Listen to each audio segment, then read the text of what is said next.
നമ്മൾ പോകാൻ പോകുന്നത് വയനാട്ടിലേക്കാണ്. വയനാട്ടിൽ ഇപ്പോൾ ശരത്ചന്ദ്രനും PV കുട്ടനുമുണ്ട്. തെരഞ്ഞെടുപ്പിന്റെ കൂടുതൽ വിശേഷങ്ങൾ അവർക്കൊപ്പം അതിഥിയായി നമ്മുടെ ഏറെ പ്രിയപ്പെട്ട LDF സ്ഥാനാർത്ഥി ആനി രാജയും ഒപ്പമുണ്ട്. Good morning.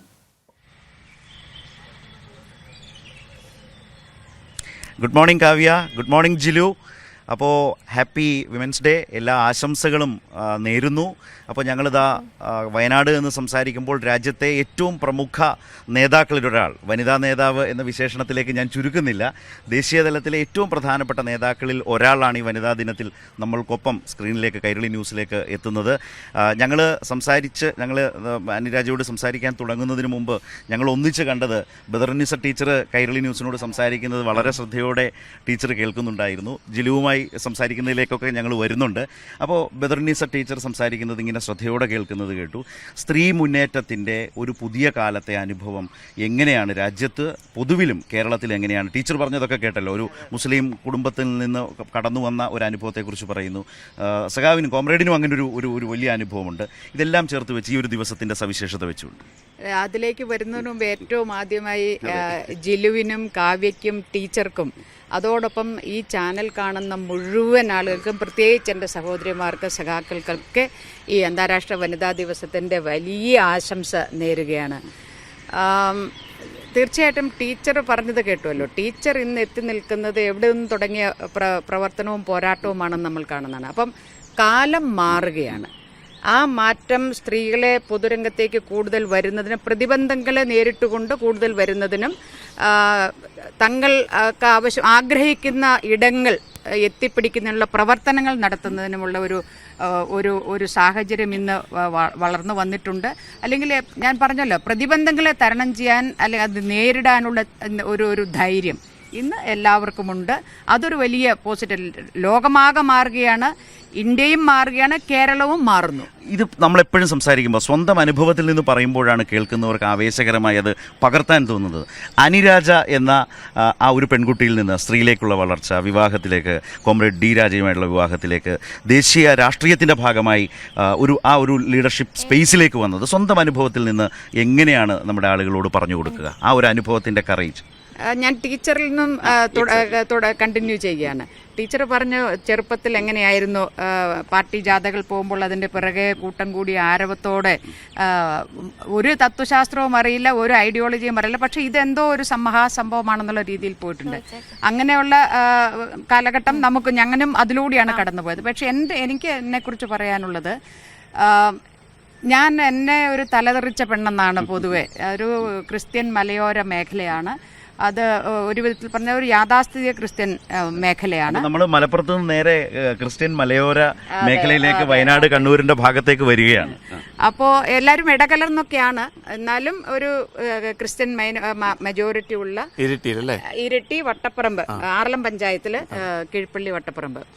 അപ്പോൾ അവിടെ എന്താന്ന് ചോദിച്ചാൽ ഈ ക്രിസ്ത്യൻ കുടുംബങ്ങൾ, കമ്മ്യൂണിസ്റ്റ് പാർട്ടി ഉള്ള ക്രിസ്ത്യൻ കുടുംബങ്ങൾ വളരെ കുറവാണ്. വിരലിൽ എണ്ണാവുന്ന കുടുംബമേ ഉള്ളൂ.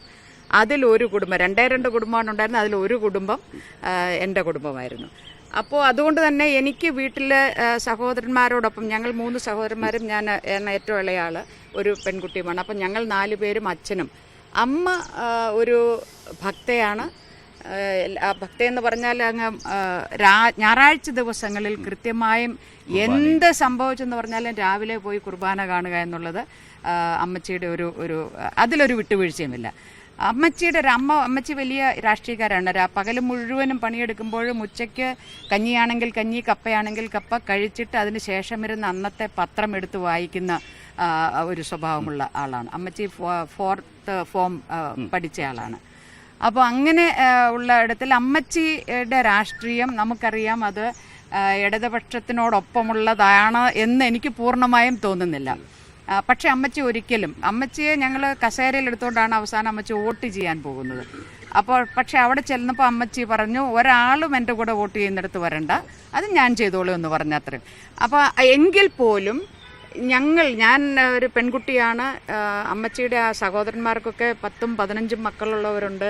അവരിൽ ചിലർ വൈദികരാണ്, ചിലർ കന്യാസ്ത്രീകളാണ്. അങ്ങനെയൊക്കെയുള്ള കുടുംബമായാലും എന്നെ ഒരിക്കലും തടഞ്ഞിട്ടില്ല. അല്ല, ആ തലമുറയിൽ അങ്ങനെ അമ്മമാർ ഒരുപാടുണ്ടായിരുന്നു. ആ അമ്മമാരിലൂടെ വളർന്നു വന്ന മക്കൾ ഈ അനുഭവം പകരുന്ന ഒരുപാട് കാഴ്ചകളും അനുഭവങ്ങളും നമ്മുടെ നാട്ടിലുണ്ട്. ഉണ്ട്, തീർച്ചയായും ഉണ്ട്. അപ്പോൾ അങ്ങനെ ഒരു വീട്ടിൽ നിന്നുള്ള പൂർണ്ണ സ്വാതന്ത്ര്യമാണ്.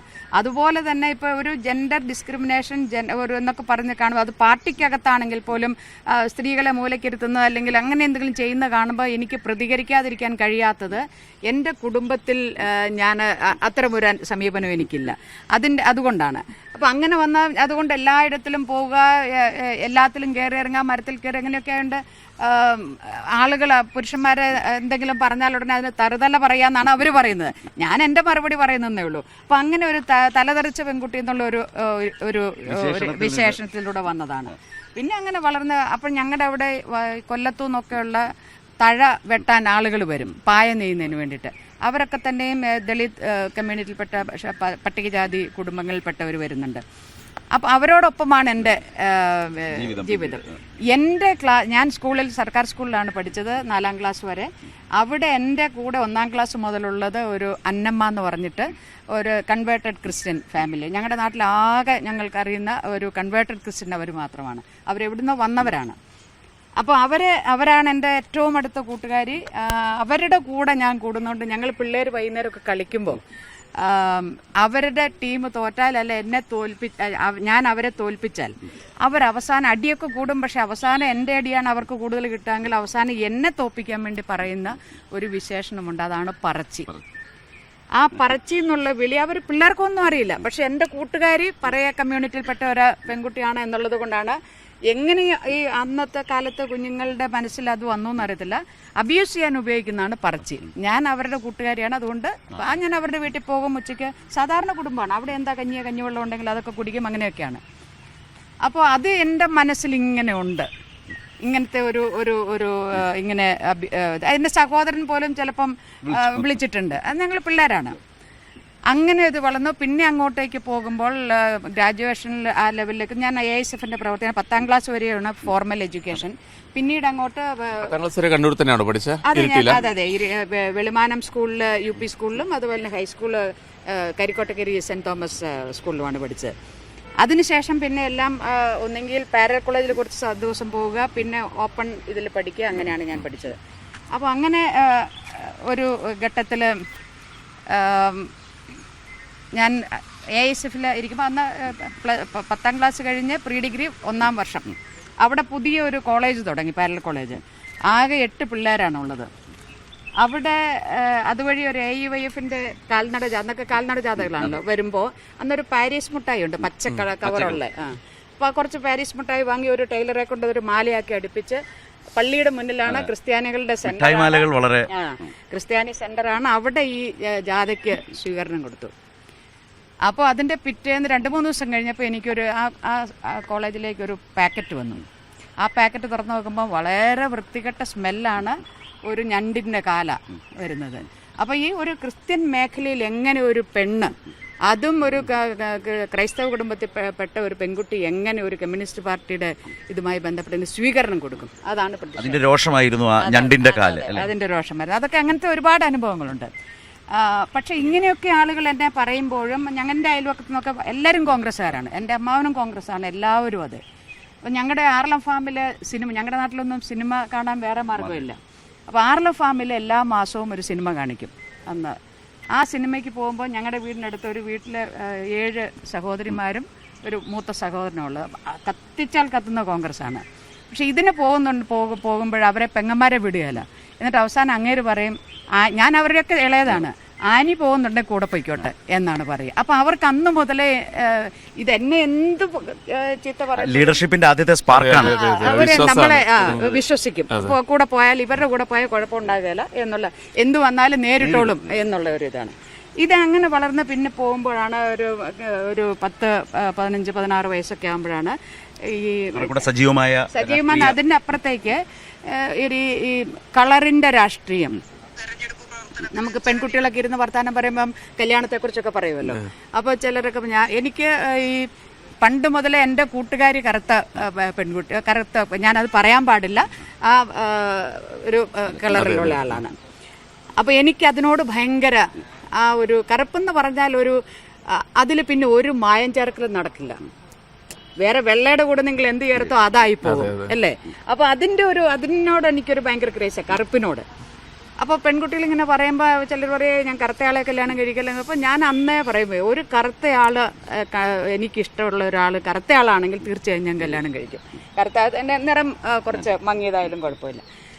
അത് അങ്ങനെ വരുമ്പോഴാണ് പിന്നെ ഞങ്ങളുടെ നാട്ടിലൊക്കെ ഒരു നാട്ടിൻപുറമാണ്, അവിടെയൊക്കെ നമ്മൾ കണ്ടിട്ടുള്ളതെന്ന് വെച്ചാൽ ഇത്തിരി ഒരു ഗ്രാം പോലുമില്ല താലി. അതൊരു കറുത്ത ചരടില്ലായിരിക്കും ചിലപ്പം, കാരണം മാലയും ഇതൊക്കെ ആദ്യം തന്നെ കൊണ്ടുപോയി കള്ളു കുടിച്ചിട്ടുണ്ടാകും. പിന്നെ ആകെയുള്ളത് ഇതാണ്. ആ ഒരു താലി ഇങ്ങനെ പിടിച്ചോണ്ട് എന്തൊരു അടിയാ കൊള്ളുകയെന്നറിയോ. ഇത് കൊടുത്ത അത് കാണുമ്പോൾ ഇതെന്തിനാ ഈ ഒരു ഗ്രാം പോലും ഇല്ലാത്ത ഈ സാധനത്തിന് വേണ്ടി എന്തിനാ അടികൊള്ളുന്നതെന്നൊരു ആലോചന അന്ന് മുതലേ ഉണ്ട്. അപ്പോഴേ എന്താ ഞാനിങ്ങനെ ഇതൊക്കെ എൻ്റെ മനസ്സിനെ വേദനിപ്പിച്ച കാര്യങ്ങൾ. ഇതൊക്കെ ഇങ്ങനെ വന്ന് കുറെ കൂടി അറിവ് വെക്കുമ്പോഴാണ് ഞാൻ ഇതെല്ലാം ഒരു ശരിയല്ല എന്ന് ബോധ്യപ്പെട്ട് അപ്പോഴേ ഇങ്ങനെ പിന്നീടുള്ള വർത്തമാനങ്ങളിലൊക്കെ കല്യാണം കഴിക്കും. അത് പക്ഷേ നിലപാട് മുമ്പേ എടുത്തിട്ടുണ്ട്.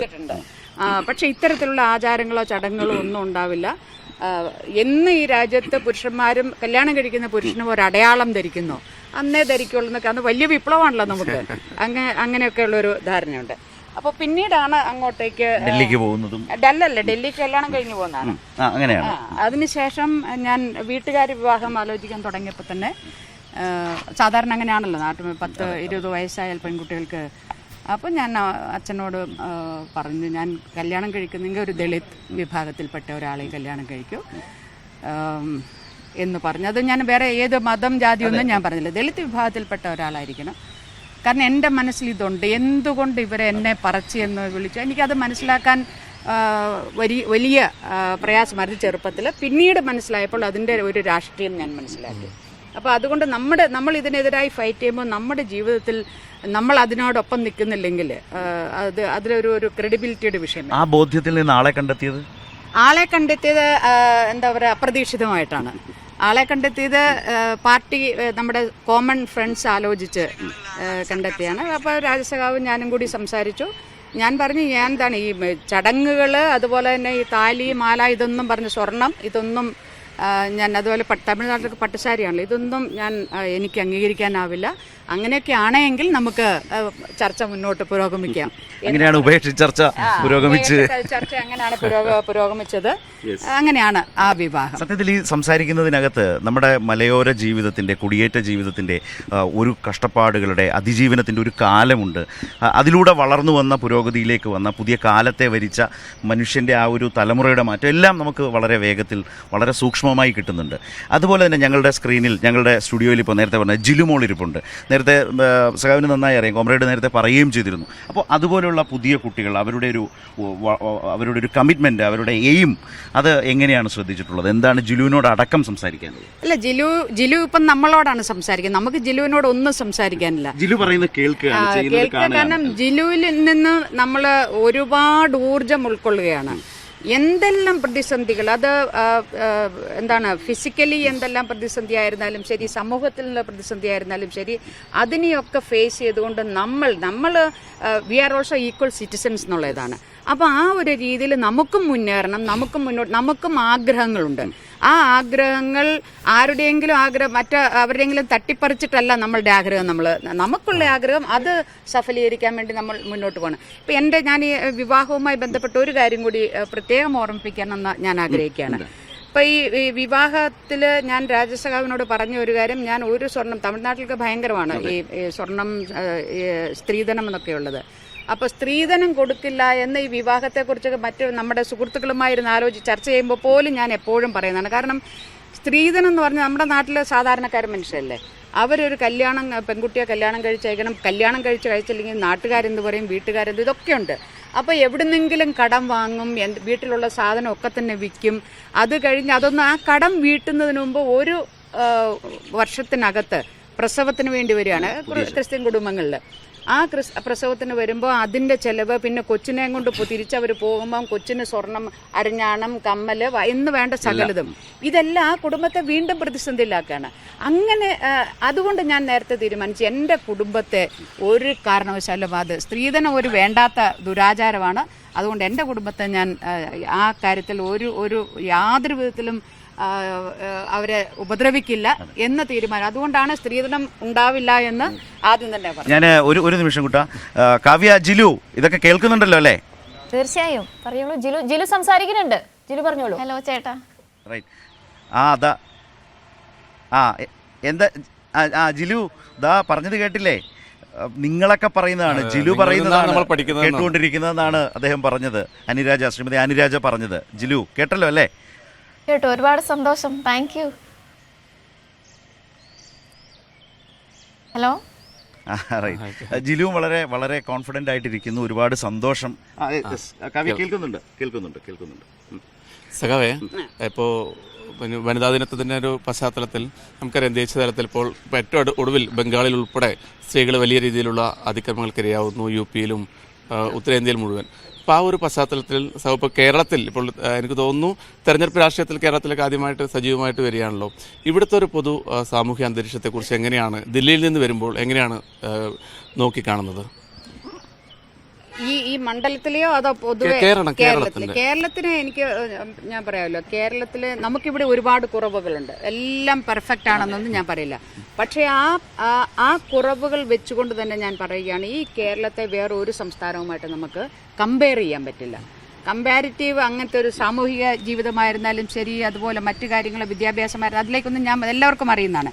പക്ഷെ ആ സാമൂഹിക ജീവിതം എന്നുള്ള ഇതല്ല ഈ ഇന്ത്യയുടെ യാഥാർത്ഥ്യം. ഇന്ത്യയുടെ യാഥാർത്ഥ്യം എന്ന് പറഞ്ഞാൽ അവിടെ പെൺകുട്ടികൾക്ക് എപ്പോഴും പരിമിതിയുണ്ട്, അവർക്ക് എപ്പോഴും അതിർവരമ്പുകൾ നിശ്ചയിച്ചിട്ടുള്ള സമൂഹമാണ്.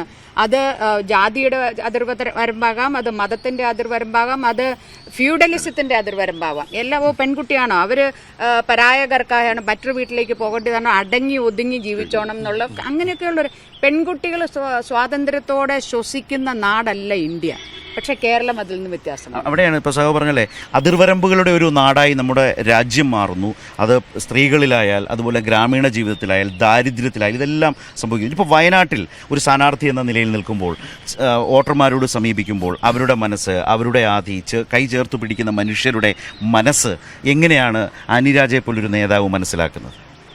എൻ്റെ കഴിഞ്ഞ 40-45 വർഷമായി ഞാൻ ജനങ്ങളുടെ ഇടയിൽ, പ്രത്യേകിച്ച് സ്ത്രീകളുടെ ഇടയിൽ ഒക്കെയാണ് പ്രവർത്തിക്കുന്നത്. അപ്പോൾ അവരുടെ പൾസ് എനിക്ക് അവരുടെ ഒരു നോട്ടത്തിൽ, ഒരു സ്പർശനത്തിൽ, ഒരു വാക്കിൽ എനിക്ക് മനസ്സിലാകും. ഈ വയനാട് പാർലമെന്റ് മണ്ഡലത്തിൽ വന്ന് ഞാൻ എല്ലായിടത്തും ഒരു തവണ, പൂർണ്ണമായിട്ട് എല്ലായിടത്തും എത്താൻ പറ്റില്ലെങ്കിൽ എങ്കിലും ഒരു ഓട്ടപ്രദർശനം, 7 നിയമസഭാ മണ്ഡലങ്ങളിലും ഒരു ഓട്ടപ്രദർശനം വെച്ചു. അതിൻ്റെ ഇടയിൽ എനിക്കുള്ള അനുഭവം എന്ന് പറയുന്ന ഒരു കാര്യം ഞാൻ പറയുകയാണ്, ഇത് എല്ലാവരും ശ്രദ്ധിക്കേണ്ട ഒരു കാര്യമാണ്. ഈ കേരളത്തിലെ പോലും, ഞാനത് പറയും, കേരളത്തിലെ പോലും മുസ്ലിം സമൂഹം അങ്ങേയറ്റം ആശങ്കയിലും ഭയപ്പാടോടെയുമാണ് ജീവിക്കുന്നത്. അത് ഓരോ സ്ത്രീകളും കൈ തരുമ്പോഴും, ഏറ്റവും ആദ്യം ഈ മണ്ഡലത്തിലെ ഒരു വോട്ടറെ ഞാൻ ഫ്ലൈറ്റിൽ വെച്ചാണ് കണ്ടത്. അദ്ദേഹം വന്ന് കൈ തന്നിട്ട് അദ്ദേഹത്തിൻ്റെ കൈ ഇങ്ങനെ എന്താണ് പറയുക, വിറയ്ക്കണം. അദ്ദേഹത്തിന് എന്നോട് സംസാരിക്കാനാവുന്നില്ല. എനിക്കറിയാം അതെന്താണ് ആ ഫീലിംഗ് എന്ന് എനിക്കറിയാം. അപ്പോൾ ഈ മുസ്ലിം സമുദായം കേരളത്തിൽ പോലും അതിഭയാനകമായ ഒരു ഭീതിയിൽ കഴിയുകയാണ്. കാരണം ദേശീയ രാഷ്ട്രീയം ആ രീതിയിലാണ്. ദേശീയ രാഷ്ട്രീയ അനുഭവം കൊണ്ടാണോ? ആ ദേശീയ രാഷ്ട്രീയ അനുഭവം. കാരണം അവർ ഭയപ്പെടുന്നത് ഈ നരേന്ദ്രമോദി ഫാസിസ്റ്റ് ഗവൺമെൻറ് വീണ്ടും അധികാരത്തിൽ വന്നത്. കാരണം CAA നമ്മുടെ പൗരത്വം മുതൽ ഇങ്ങോട്ടേക്ക് നമ്മളിൽ നിന്നും എടുത്തു മാറ്റുന്നു. അപ്പോൾ എന്താകും സംഭവിക്കുക എന്നുള്ള ആശങ്ക, ആ ആശങ്ക ഉള്ളിൽ അടക്കി പിടിക്കാൻ, അത് പുറത്ത് കാണിക്കാതെ ഉള്ളിൽ അടക്കി പിടിക്കാൻ അവർക്ക് കഴിയുന്നത്, അല്ലെങ്കിൽ നമ്മളെയൊക്കെ കാണുമ്പോൾ അത് പറയാനുള്ള ഒരു സ്വാതന്ത്ര്യം കാണിക്കുന്ന ഈ സംസ്ഥാനത്ത് ഇടതുപക്ഷം എന്ന ഒരു പ്രസ്ഥാനമുള്ളത് കൊണ്ട്, അത് ഞാൻ ഒരു തെരഞ്ഞെടുപ്പിൽ ഞാൻ സ്ഥാനാർത്ഥിയാണെന്നോ അല്ലെങ്കിൽ വോട്ട് നേടാൻ ഒന്നുമല്ല, ഇതൊരു യാഥാർത്ഥ്യം. ഇല്ലെങ്കിൽ നിങ്ങൾ ഏത് കുടുംബത്തിൽ പോയും ചോദിച്ചു നോക്കൂ.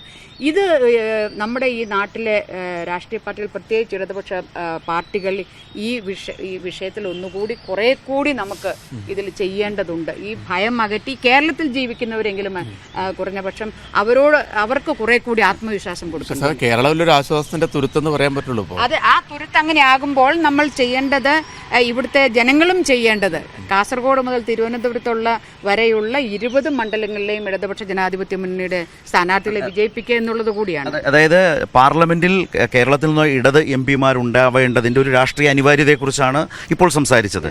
വയനാട്ടിലേക്ക് വരുമ്പോൾ എല്ലാവരുടെയും മുമ്പിലേക്ക് വരുന്നൊരു ചോദ്യമുണ്ട്. 2019 രാഹുൽ ഗാന്ധി വന്ന് മത്സരിച്ചു, അദ്ദേഹം മികച്ച നിലയിൽ ജയിച്ചു, UDF-ന് അത് പൊതുവിൽ എഡ്ജുണ്ടാക്കി. ആ 2019 ഇത്തവണയുണ്ടോ? ഇന്ന് നമ്മൾ രാവിലെ സംസാരിക്കുമ്പോഴും വയനാട്ടിൽ രാഹുൽ ഗാന്ധിയാണ് വരുന്നത് എന്ന വാർത്തകൾക്ക് വലിയ പ്രാധാന്യം വരുന്നുണ്ട്. രാഹുൽ ഫാക്ടർ, താങ്കൾ ഒരു ദേശീയ നേതാവാണ്, താങ്കളെപ്പോലെ തന്നെ ഒരു ദേശീയ നേതാവ് വയനാട്ടിലേക്ക് വീണ്ടും രാഹുൽ ഗാന്ധി മത്സരിക്കാൻ വരികയാണെങ്കിൽ രാഹുൽ ഫാക്ടറിനെ അനിരാജ കാണുന്നത് എങ്ങനെയാണ്? ഇല്ല, ഇതിപ്പോൾ ഇതുവരെയും അവർ അനൗൺസ് ചെയ്തിട്ടില്ല. അതുകൊണ്ട് പിന്നെ നമുക്ക് അങ്ങനെ അതിലേക്ക് ആ ഒരു ചർച്ച കൊണ്ടുപോകണമെന്നും ഞാൻ ആഗ്രഹിക്കുന്നില്ല. എന്ത് തന്നെയായാലും ഈ മണ്ഡലത്തിൽ ഇപ്പോൾ ഇന്നലെ ഒരു പ്രിന്റ് മീഡിയ, ഒരു നാഷണൽ പ്രിന്റ് മീഡിയയുടെ റിപ്പോർട്ടറിനോട് ഒരുപാട് ചോദ്യം ചോദിച്ചു. അവസാനം അദ്ദേഹം ചോദിച്ചൊരു ചോദ്യമുണ്ട്. ആ ചോദ്യം എന്ന് പറഞ്ഞാൽ, ഈ 3 തവണയായി ഇവിടെ വലിയ നേതാക്കന്മാരാണ് ഇവിടെ പ്രതിനിധികളായിരുന്നത്, ജനപ്രതിനിധിയായിരുന്നത്. അവരൊന്നും ഒന്നും ചെയ്തിട്ടുമില്ല, അവർക്കൊന്നും ചെയ്യാനും പറ്റിയിട്ടില്ല എന്ന് പിന്നെ നിങ്ങൾക്ക് എങ്ങനെ പറ്റും? അതിന് 2 വശങ്ങളുണ്ട്. ഒന്ന്, ആണുങ്ങളായവരിവിടെ ഇരുന്നു, അവരെ കൊണ്ട് ചെയ്യാൻ പറ്റാത്തതാണോ പെണ്ണായ നിനക്ക് ചെയ്യാൻ പറ്റുക എന്നുള്ള ഒരു ചോദ്യം. ഞാൻ അയാളോട് അത് പറഞ്ഞു, അദ്ദേഹത്തോട് അത് പറഞ്ഞു. ഈ പ്രദേശത്തെ ജനങ്ങളിലെല്ലാം ഇന്ന് അവരെ ആശങ്കപ്പെടുന്ന മറ്റൊരു വിഷയം എന്ന് പറഞ്ഞാൽ ഈ വന്യജീവി വിഷയം, അതുപോലെ തന്നെ യാത്രാ സൗകര്യം, ഇങ്ങനെയുള്ള ഒരുപാട് കാര്യങ്ങളുണ്ട്. ആ വിഷയം ഇതൊക്കെ ഒരു വിധത്തിൽ പറഞ്ഞല്ലോ, ജനങ്ങളും ജനപ്രതിനിധിയും കൂടി ഒരുമിച്ച് നിന്നാൽ പരിഹരിക്കാനാവാത്ത ഒരു വിഷയവും ഈ മണ്ഡലത്തിലില്ല. അത് ചെയ്യാനുള്ള ആർജവം ഉണ്ടാവണം, അത് ചെയ്യാനുള്ള ജനങ്ങളുടെ മനസ്സറിയാനുള്ള, ആ മനസ്സറിഞ്ഞ് അവരോടൊപ്പം നിൽക്കാനുള്ള ഒരു ബോധമുണ്ടാവണം. അതാണ്. അതിലപ്പുറത്തേക്ക് ഇപ്പോൾ രാഹുൽ ഗാന്ധി ഇവിടെ ഉണ്ടായിരുന്ന ജനങ്ങൾ അവരെ ഒരു അനലൈസ് ചെയ്യുമല്ലോ, അതിലൊന്നും എനിക്ക് ഒരു ആരാണ് പ്രതിയോഗി എന്നുള്ളതല്ല. ഞാൻ ഇടതുപക്ഷ ജനാധിപത്യ മുന്നണിയുടെ സ്ഥാനാർത്ഥിയാണ്. ഞാനിവിടെ മത്സരിക്കുന്നതിനും വിജയിക്കുന്നതിനും, അത് നമുക്ക് വിജയിക്കുന്നതിനല്ല, ഈ മണ്ഡലത്തിലെയും ഈ സംസ്ഥാനത്തെയും ഈ രാജ്യത്തെയും ജനങ്ങൾ വിജയിക്കുന്നതിനും. 2 കാര്യങ്ങൾ കൂടി. സ്ഥാനാർത്ഥിയുടെ തിരക്കിനിടയിലാണ് നമ്മൾ പിടിച്ചെടുത്തത് ഇത്രയും സമയം. അതിലൊന്ന്, ഇപ്പോൾ ഏറ്റവും അവസാനം ഇന്നലെ നമ്മൾ കണ്ടത് പത്മജ വേണുഗോപാൽ കോൺഗ്രസിൽ നിന്ന് BJP-യിലേക്ക് വന്നു. ഞാൻ ചോദിക്കാൻ വരുന്നതല്ല, പക്ഷേ അങ്ങനെ ഒരു സാഹചര്യത്തിൽ യൂത്ത് കോൺഗ്രസിൻ്റെ സംസ്ഥാന അധ്യക്ഷനായിട്ടുള്ള രാഹുൽ മാങ്കൂട്ടം അവരോടെടുത്ത ഒരു സമീപനമുണ്ടല്ലോ, അവരെ ആക്ഷേപിച്ച രീതി ഉണ്ടല്ലോ, അത് ശ്രദ്ധിച്ചിരുന്നോ? അത് കേട്ടപ്പോൾ മനസ്സിലായപ്പോൾ? തീർച്ചയായും. അതിലെനിക്കൊന്നേ പറയാനുള്ളൂ, പരാക്രമം സ്ത്രീകളോടല്ല വേണ്ടു. നിങ്ങൾക്ക് ഇത്ര ആത്മരോഷം എവിടെ നിന്നുണ്ടായി മിസ്റ്റർ രാഹുൽ? ഒരു സ്ത്രീ അവരുടെ സ്വയമായ ഒരു തീരുമാനം അവരെടുത്തു, ആ തീരുമാനത്തിനനുസരിച്ച് അവർ പോകുന്ന, അത് അവരുടെ തീരുമാനമാണ്. അങ്ങനെ ഒരു തീരുമാനമെടുക്കാൻ ഒരു സ്ത്രീക്ക് അവകാശമില്ലേ? ആ അവകാശത്തെ നിങ്ങൾ നിഷേധിക്കുകയാണ്. രണ്ടാമത്, കാശ്മീർ മുതൽ കന്യാകുമാരി വരെ ഈ കോൺഗ്രസ് പാർട്ടിയിൽ നിന്നും എത്രയോ തവണ മുഖ്യമന്ത്രിമാരായവർ, മന്ത്രിമാരായവർ, MP-മാരായവർ, MLA-മാരായവർ, പാർട്ടി നേതൃത്വത്തിലുണ്ടായിരുന്നവർ, എന്തിനേറെ ഈ കൊച്ചു കേരളത്തിൽ ഏറ്റവും ബഹുമാന്യനായ ശ്രീമാൻ AK ആന്റണിയുടെ മകൻ പോലും അവരൊന്നും പോയപ്പോൾ എന്തേ രാഹുൽ ഒന്നും മിണ്ടിയില്ല? ഇതൊരു ചോദ്യമാണ്. അപ്പൊ അവരൊക്കെ ആണുങ്ങളാണ്. അതായത് ബയോളജിക്കൽ പൊളിറ്റിക്കൽ തന്തയ്ക്ക് വിളി അവിടെ ഒന്നും കേട്ടില്ല. എന്തുകൊണ്ടാണ് ആത്മരോഷം ഉണ്ടാകാതെ? അപ്പൊ രാഹുലിനെ സംബന്ധിച്ച് ഞാൻ മനസ്സിലാക്കുന്നത്, ഈ കോൺഗ്രസ് എന്ന് പറഞ്ഞാൽ ഈ കേരളത്തിനകത്തുള്ള സാധനമാണ്. ഇതിനകത്തുനിന്ന് ഒരാൾ അങ്ങനെ പോകുമ്പോൾ അപ്പോഴും പ്രതികരിച്ചില്ല. ശ്രീമാൻ ആന്റണിയുടെ മകൻ പോയപ്പോൾ പ്രതികരിച്ചില്ല. അപ്പൊ അതൊരാണായതുകൊണ്ട് ആണിന് എന്തും ചെയ്യാം.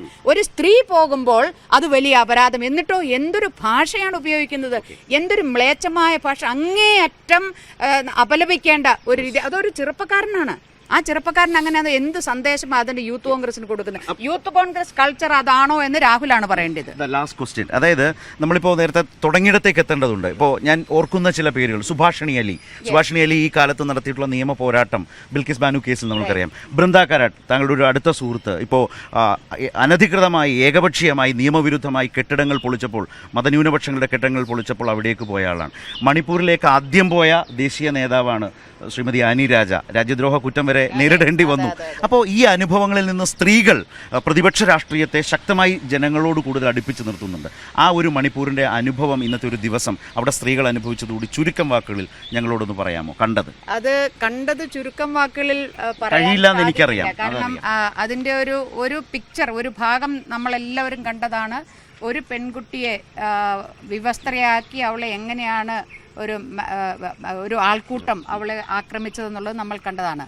അപ്പോൾ അതിൻ്റെ അപ്പുറത്തേക്ക് വേറൊന്നും എനിക്ക് പറയാനില്ല. ഒരുപാട് അത്തരത്തിലുള്ള ആ ഒരു പെൺകുട്ടി മാത്രമല്ല, അതുപോലെ അത്തരം ഇതിന് വിധേയരായ പല പെൺകുട്ടികളെയും ഞങ്ങൾ അവിടെ കണ്ടു. അപ്പോൾ ഇതെല്ലാം ഒരു കരുതിക്കൂട്ടില്ല. അതാണ് ഇവിടെയുള്ള ഞാൻ മുസ്ലിം, ഇവിടെയുള്ള മുസ്ലിങ്ങളുടെ ഇടയിലും മനസ്സിലൊരു ആശങ്ക എന്ന് പറയുമ്പം ക്രിസ്ത്യൻസ് വിചാരിക്കരുത്, അല്ലെ അവരുടെ ഇടയിലും ആശങ്കയുണ്ട്. കാരണം ഇന്ന് രാജ്യത്ത് നിലനിൽക്കുന്ന ഭരണമെന്ന് പറയുന്നത് അത് RSS, സംഘപരിവാർ, BJP ഭരണമാണ്. അവരിപ്പോൾ പ്രധാന പുരോഹിതനായി മാറിക്കഴിഞ്ഞിരിക്കുകയാണ്.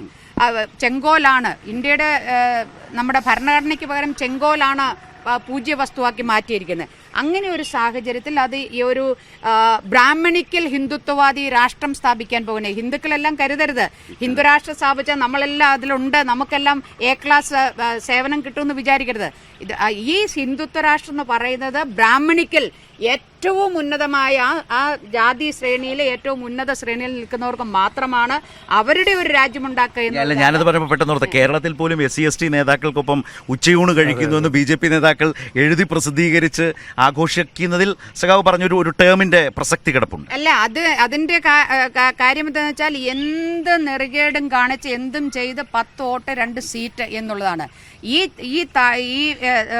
പട്ടികജാതി പട്ടികവർഗ മതന്യൂനപക്ഷങ്ങളെയൊക്കെ അവരെയൊക്കെ വിളിച്ച് വിരുന്ന് കൊടുക്കുമ്പോഴൊക്കെ അതിന്റെ പിന്നിലുള്ളതെന്ന് പറഞ്ഞാൽ മറ്റൊന്നുമല്ല, ഈ രാജ്യത്തെ ഒരു ബ്രാഹ്മണിക്കൽ ഹിന്ദുരാഷ്ട്രമായി പ്രഖ്യാപിക്കുന്നതിന് കുറച്ച് വോട്ട് വേണം, സീറ്റ് വേണം. അതിനപ്പുറത്തേക്ക് ഇവരോടുള്ള സ്നേഹം കൊണ്ടോ ഇവരോടുള്ള ഭരണഘടനയിൽ പറയുന്ന തുല്യത എന്ന ആശയം വെച്ചുകൊണ്ടോ അല്ല എന്നുള്ളത് എല്ലാവരും മനസ്സിലാക്കണം. പ്രത്യേകിച്ച് മതന്യൂനപക്ഷം, പട്ടികജാതി പട്ടികവർഗം, സാധാരണക്കാർ എല്ലാവരും, എല്ലാ ഹിന്ദുക്കളും എല്ലാ മുസ്ലിങ്ങളും എല്ലാ ക്രിസ്ത്യാനികളും മതമുള്ളവരും ഇല്ലാത്തവരും പട്ടികജാതി പട്ടികവർഗക്കാരും ഒക്കെ ഇക്കാര്യം ആലോചിക്കണം. നമുക്കെല്ലാവർക്കും ഏത് മതത്തിലോ ജാതിയിലോ പെട്ടവരായിക്കട്ടെ നമുക്കൊന്ന് ഒരുമിച്ച് ഇതുപോലൊന്ന് ഇരിക്കാനും സംസാരിക്കാനും സൗഹൃദം പങ്കിടാനും ഒക്കെ ഈ രാജ്യത്തിന്റെ മതേതരത്വവും ജനാധിപത്യവും നിലനിൽക്കണം.